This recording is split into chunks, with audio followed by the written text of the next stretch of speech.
Isidor Fink, a Polish immigrant, moved to the United States after World War I.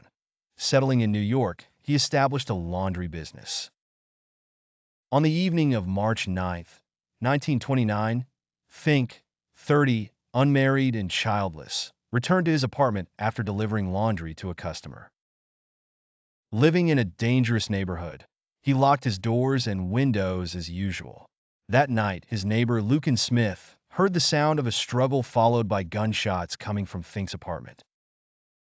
Smith alerted a nearby police officer, and they quickly returned to the scene. Unable to enter due to the door being locked from the inside and the windows nailed shut, the officer broke a window but could not climb through it. Instead, he sent a child through to unlock the door. Inside, they found Fink's body with 3 gunshot wounds, 1 to his left wrist and 2 to his chest. Initially, it appeared that Fink had shot himself, especially since gunpowder marks indicated close-range firing. However, no gun was found in the apartment. How did Fink die, and where was his killer? Despite thorough searches, no hidden entrances or exits were discovered. The brief window of time, less than 10 minutes, from when the sounds were heard to when the officer entered the apartment was puzzling. The iron was still on, and the clothes beneath it were not burnt. Fink's fingerprints were the only ones present. With the weapon missing and all access points secured from the inside, the question of how the killer escaped remained unanswered.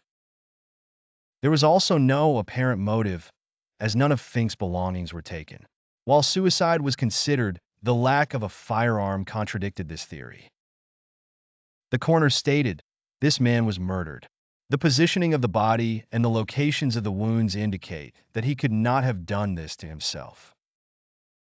Some claim the details of the case have been exaggerated over time, transforming it into an inexplicable mystery. The New York Times covered the story for 3 days but left many aspects unresolved. Although one theory suggests Fink might have shot himself with a bullet traveling through his chest and wrist before hiding the gun, this is purely speculative.